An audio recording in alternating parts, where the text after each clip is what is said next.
What's up, Chiefs Kingdom? Before we jump into today's show at Radio Row in Phoenix, Arizona, if you want the Chiefs to win at Super Bowl 57 over the Philadelphia Eagles, go ahead and subscribe to the channel. We're going to continue to bring you videos every single day, and of course, we'll be back in our studios for Super Bowl Sunday with a live watch party. So hit that subscribe button now, bring the good vibes to Kansas City, and let's jump on into today's show.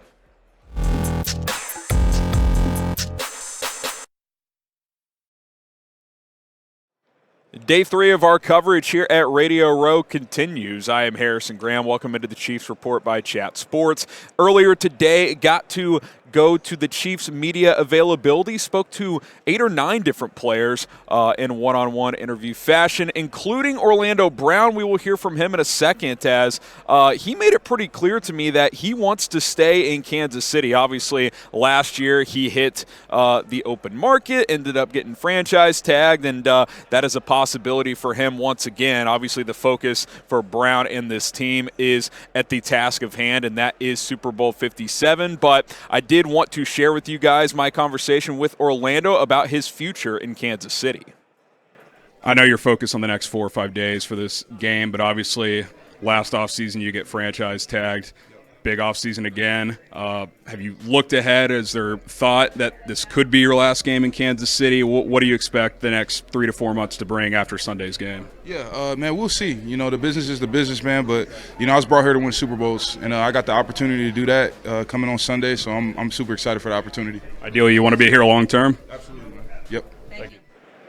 I like that he said that he was brought here to win Super Bowls, that being plural. Obviously, he hasn't won one yet with Kansas City, but that sounds like someone who wants to be here. Now, we saw how last year played out. All the reports suggested that he wanted to reset the market at left tackle to be the highest paid. The Chiefs wanted to see him prove it this year to see if he can do that. And listen, it's all going to come down to money, right? Like, same year, different story. Now, similar to last year, kind of started off the year slowly, but has played a lot better. His PFF grades pretty solid. Now, is his level of play reset the market, give him $23, $24, $25 million at left tackle? I would argue no, but on the flip side, I think you have to keep Orlando Brown. This is a guy you need to keep. Is he a perfect player in this system? No. Is he a little bit flawed? Yes. Do speed rushers, get him from time to time?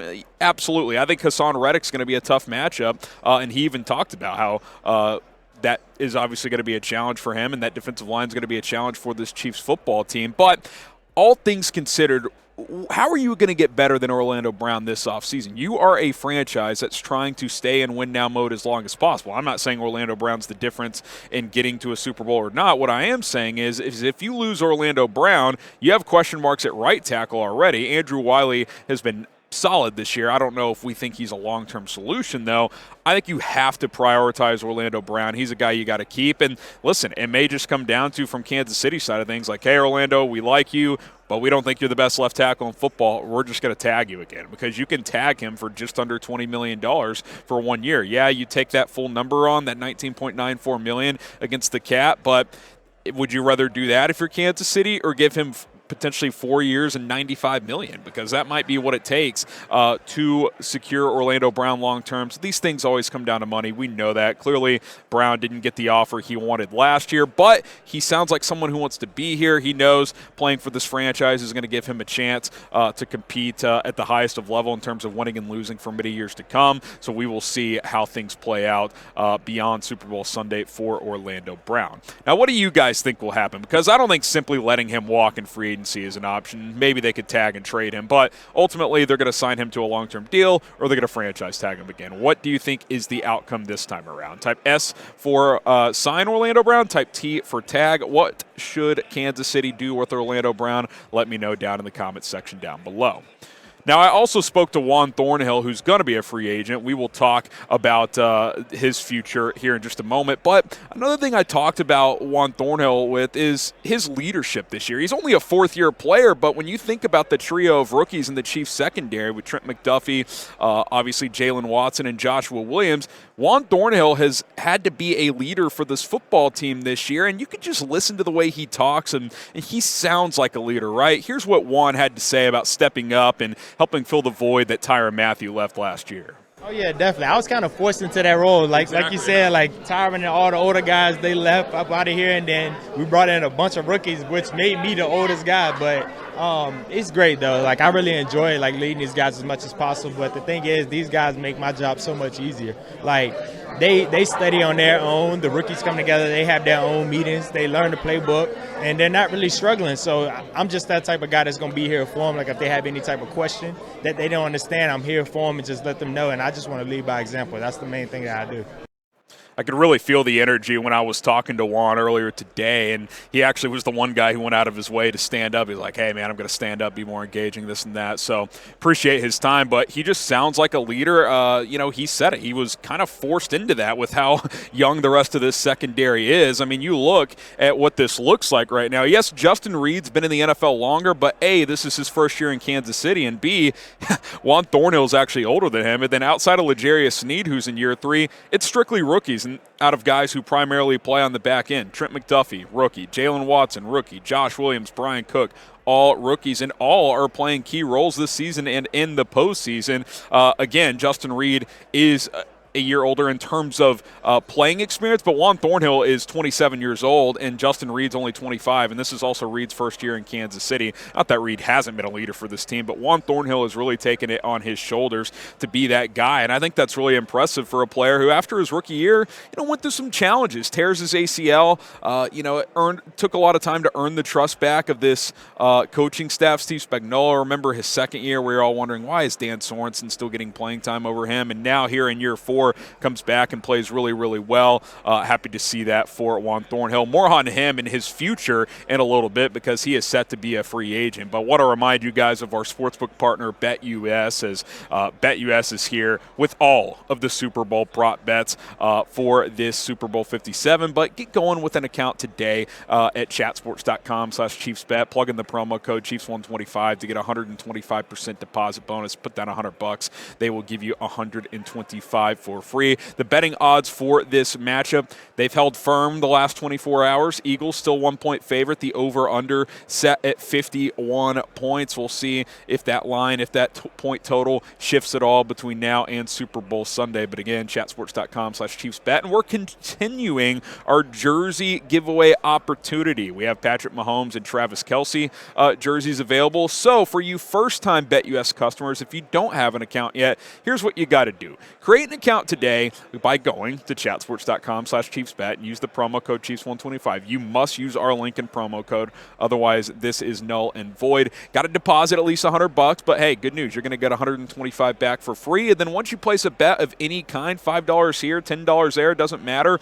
Email us, jersey@chatsports.com. Screenshot that proof that you've created an account and that you've placed a bet, and we will hook you guys up with a brand new jersey. Again, got to use our link, got to deposit at least $100, but you'll get the extra money to bet with, and then you're going to get a jersey of value well over $100. So it's a really, really good deal. Chatsports.com/ChiefsBets, and then email us, jersey@chatsports.com, and we will hook you guys up with a brand new Chiefs jersey. And then real quick, some of the prop bets that I like. These are the ones I mentioned yesterday. I like Jalen Hurts under 241.5 passing yards. You can get that at -125 odds right now. Jarrett McKinnon, first touchdown scorer in the game, +1,000. He's been a little quiet in the playoffs, but I think he could be in line for a bigger game here. Travis Kelce over 37.5 receiving yards. I really like this one. I know -130 isn't great, but I think he does hit that number. Frank Clark gets a sack, plus odds on that, guys. Frank Clark's been a great postseason player in his career. And then Javon Hargrave, who's been great this year, +170 to get a sack. So I actually like that as well for the Eagles defensive tackle. Sign up with BetUS, chatsports.com/ChiefsBet. Promo code Chiefs125, and then go follow the steps I mentioned to get a brand new Chiefs jersey. Now let's talk about Juan Thornhill's potential future in the NFL. Obviously, his rookie contract coming to a close. This is the final year of his deal. He will enter free agency after Super Bowl 57, unless the Chiefs re-sign him before free agency opens up for external teams to sign him, which is sometime in mid-March. Thornhill talked a little bit about his journey and was kind of clear, saying, hey, he doesn't know exactly what the future looks like in his playing career. Here's what Juan had to say. Yeah, early it was something I thought about a lot, and I noticed that it was affecting the way I was playing because I'm out here trying to do everything right so I can stay in Kansas City so I can get a next contract. So, but now I don't really think too much about it, and you can see it on the field. Like, I've been playing so much better now that I pushed that behind me and just continue to focus on each week and don't worry about the future. Like, I'm just focused on this week, not really worry about free agency. Just playing this hard, make plays out there, and then free agency will play out the way that I wanted to after this week. Ideally, would you be here, though, beyond this year? Oh, yeah. If they want me back, I'm coming back to Kansas City. There he goes, Juan Thornhill. But I also like that he mentioned that, hey, I had to stop worrying about the future, and he said he's really played better since he's done that. And I think he's put together probably the best season of his career in Kansas City. He was really good as a rookie, but this year he's been good as well. I think, with the 3 interceptions there and 9 breakups, to go back to that last note, obviously if you're Juan Thornhill, sounds like he wants to be here, but I could see him chasing a contract too. He is an older player at 27 in terms of, he was a 24-year-old as a rookie, so I think I could see him chasing money. I personally would like to see Juan back, but remember, the Chiefs drafted Bryan Cook, who has actually played a pretty notable role as well. You could opt to pair him with Justin Reed is your 2 safety combo. Now, I think Thornhill's the best coverage safety out of those 3 players, and they do run some 3 safety looks, so I think if the price is right, the 2 sides could work something out. But if you're Juan Thornhill, you may have to take top dollar out there, and that may not be with Kansas City, who obviously has a lot of big contracts and some other key decisions coming up on their books with GM Brett Veach. All right, pick one to re-sign. Obviously, contract's not going to be in the same neighborhood necessarily, but it does add up. Type JT for Juan Thornhill, type OB for Orlando Brown. If you could only bring back one player, who would you like to see? Let's talk a little bit more about the offseason here, as, again, the focus is the Super Bowl, but, you want to stay in this win-now mode. Brett Veach obviously has some key decisions. McCole Hardman's a free agent. Juju's a free agent. Thornhill, Orlando Brown being the big one as well. Chris Jones contract extension potentially. Lots of things, and to stay in this win-now mode, you really have to be creative with the salary cap, and you have to pick and choose which players you want to keep around. Now, I got to speak with Jay Glazer of Fox Sports yesterday, and he had an interesting take on what gives the Chiefs an advantage when it comes to kind of reloading every single offseason. Looking ahead to the offseason for the Chiefs, Chris Jones' extension could be in the works. What do you do with Frank Clark? A couple of free agents at receiver in Juju and Hardman. Brett Veach, kind of like Howie Roseman, kind of every offseason now when you've got these win-now teams, got to make key decisions. Tyreek Hill gets traded last year. What do you think is a move or two that Veach could make this offseason to get back here next year? But here's where they're different, is players want to come from Mahomes. Right? It's kind of like Brady with the Patriots. So there'll be availability for players that maybe would cost a lot more somewhere else, but they're just like, hey, we want to be part of this. So that's where they have a little lead on other people. Yeah, I mean, when you have a guy like Patrick Mahomes, that obviously does change things. And I think Juju Smith-Schuster is a good example of what Glazer's talking about there. Juju's probably a player that could have either A, signed a multi-year deal somewhere else, or B, gotten a little bit more money elsewhere. But this was a guy that was coming off an injury-riddled year, and he wanted to rebuild his stock. Well, you play with a guy like Patrick Mahomes, you're going to get an opportunity to have a big-time season. And I don't think that just applies at wide receiver either, but people want to play for this guy. He's a great leader. He's easy to talk to. A lot of the guys I talked to today on both sides of the ball just talked about his work ethic being contagious and just the standard, right? You play with Patrick Mahomes, you're going to have a chance to win Super Bowls. So I do think that's an advantage. I think Glazer does make a good point, and that gives you a little bit more flexibility because you might be able to find really good players that you can only pay 85 cents on the dollar, but they choose to play here because they get to play with Patrick Mahomes and chase Lombardi trophies. So I do think that is an advantage Kansas City does have.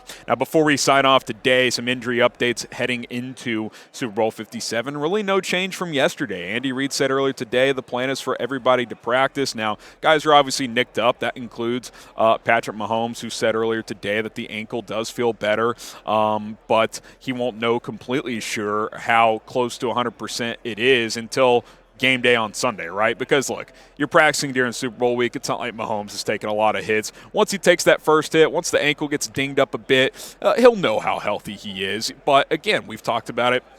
since the AFC Championship game. He was able to put up a big performance there, so I don't really have major concerns with Mahomes and his high ankle sprain at this point. Obviously, Kadarius Toney and Juju are a little bit nicked up, but they should be good to go as well.